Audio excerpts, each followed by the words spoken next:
नमस्कार, आदाब। आप देख रहे हैं द जस्टिस हिंदी।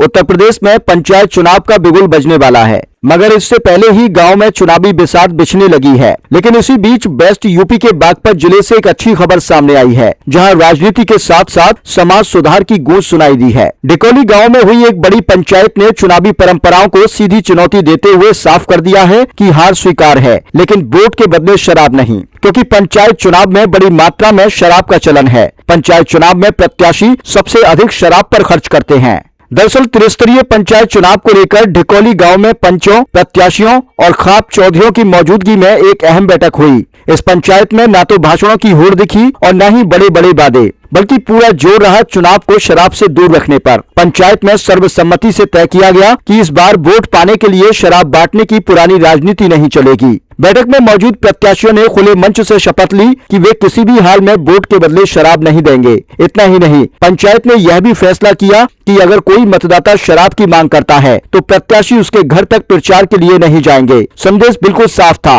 वोट चाहिए तो सोच बदलनी होगी। इस फैसले को खाप चौधरियों का भी पूरा समर्थन मिला। खाप नेताओं ने शराब को समाज के लिए सबसे खतरनाक बुराइयों में से एक बताया। उनका कहना था कि शराब की वजह से परिवार टूट रहे हैं, घरेलू विवाद और तलाक बढ़ रहे हैं और युवा पीढ़ी शारीरिक और मानसिक रूप से कमजोर हो रही है। पंचायत में यह भी कहा गया कि अगर अब भी समाज नहीं जागा तो नुकसान और गहरा होगा। खाप चौधरियों ने यह भी ऐलान किया है कि यह पहल सिर्फ डिकोली गांव तक सीमित नहीं रहेगी। आने वाले समय में बड़ी खाप पंचायत बुलाई जाएगी, जिसमें आसपास के कई गांव शामिल होंगे। गांव-गांव जाकर शराब के खिलाफ जन जागरण अभियान चलाने की भी योजना बनाई गई है, ताकि युवाओं को इस लत से दूर रखा जा सके। पंचायत के आयोजक सोमेंद्र ढाका ने बताया कि इस बैठक का मकसद पंचायत चुनाव को पूरी तरह शराब मुक्त बनाना है। वहीं प्रधान पद के प्रत्याशी राजू फौजी ने कहा कि उन्होंने खुद शराब छोड़ दी है और अब समाज को इससे बचाने का अभियान चलाएंगे, भले ही उन्हें चुनाव में हार का सामना ही क्यों न करना पड़े। कुल मिलाकर बागपत के डिकोली गांव की यह पंचायत सिर्फ एक चुनावी फैसला नहीं, बल्कि एक सामाजिक संदेश है कि जहां वोट की कीमत शराब नहीं, बल्कि सोच, चरित्र और विकास से तय होगी।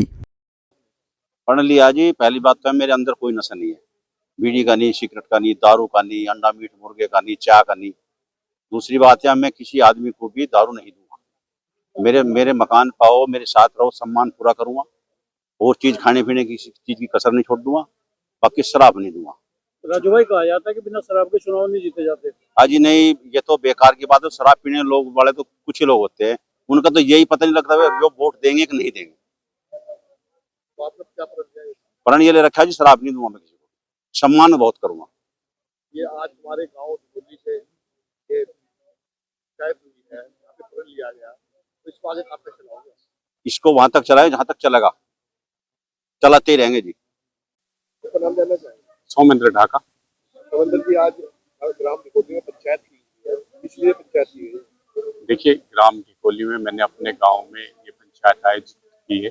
हमने स्वर्गीय चौधरी चरण सिंह जी की 123वीं जयंती पर यह प्रण लिया था कि हम अपने समाज को नशा मुक्त समाज बनाएंगे। आज मैंने अपने गांव में जितने भी प्रधानी पद के उम्मीदवार हैं और आम जो लोग हैं, जो युवा हैं गांव के, आप देख रहे होंगे पीछे हजारों की संख्या में लोग यहाँ एकत्रित हुए हैं।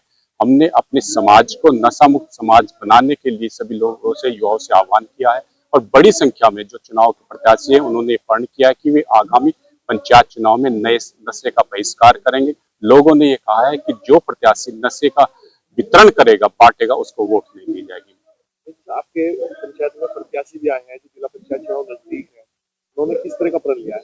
उन्होंने इस तरह का प्रण लिया है कि हम लोग जो है आगामी चुनाव में शराब बांटकर वोट नहीं मांगेंगे।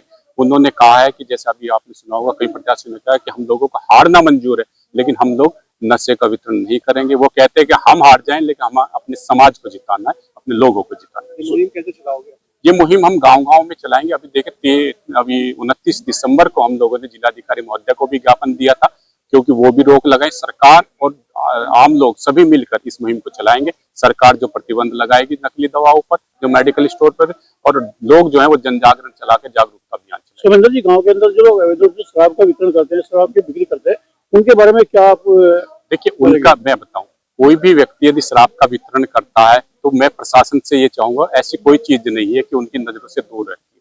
हम लोग आपसी बैर भाव के कारण कह लीजिए कि आपसी रंजिश के कारण नहीं बताते। मैं स्थानीय पुलिस से भी, प्रशासन से ये चाहूंगा वो भी अपनी लगाम लगाए, हम लोग भी जो है उसमें जन जागरण चलाएंगे और यदि कोई ऐसा व्यक्ति है तो हम उसको रोकने का प्रयास करेंगे। आज जो हजारों की संख्या में गांव में लोग एकत्रित हुए हैं, वो इस चीज का प्रमाण है कि ढिकोली गांव के लोगों ने अब शराब को या नशे को ना कहे।